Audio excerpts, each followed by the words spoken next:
আমার কথা ইতারে ভাসবে, আমার কথা গগন বিদারী, আমার কথা সূর্যের সাধ্য সত্য, আমার কথা পাহাড়ের চেয়েও বাড়ি। আল্লাহর কোরআন এই পৃথিবীতে সর্বশ্রেষ্ঠ গ্রন্থ।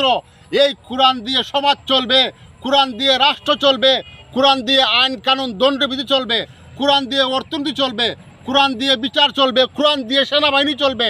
কোরআন দিয়ে যদি চলে রাষ্ট্র, মানুষ হবে সর্বশ্রেষ্ঠ সেরা জাতি, বীরের জাতি। তাই এই চিরন্তন সত্য আপনি যদি ধারণ করতে পারেন, আল্লাহর বিধান আল্লাহর জমিনে কায়েম করতে পারেন, তাহলে রাষ্ট্র সুন্দর হবে, সমাজ সুন্দর হবে, একে অন্যের সম্প্রীতি বাড়বে, মানুষ শান্তি পাবে। আল্লাহর বিধান যদি দুনিয়াতে প্রতিষ্ঠা হয়, মানুষ শান্তি পাবে, সমাজে সুন্দর আসবে, ভ্রাতৃত্ব আসবে, আর সমাজে নেমে আসবে আল্লাহর রহমত। তাই ঐক্যবদ্ধ হও মুসলমান, তাহলে ফিরে পাবে হারানো সম্মান। হারানো সম্মান যদি মুসলমান ফিরে পেতে চাও, ঐক্য ধরো, ঐক্যের রশি আঁকড়ে ধরো। সেই ঐক্যের রশি হচ্ছে আল কোরআন। এই আল কোরআনকে আপনি যদি আঁকড়ে ধরেন, আল্লাহর বিধানকে প্রতিষ্ঠা করেন আল্লাহর জমিনে, তাহলে মানুষ সুখে শান্তদের জীবনযাপন করবে, সমাজে শান্তি আসবে। তাই সকল মুসলমান ঐক্য হও, ঐক্যবদ্ধ মুসলমান, আমরা হব সম্মান, আমরা বীরের জাতি।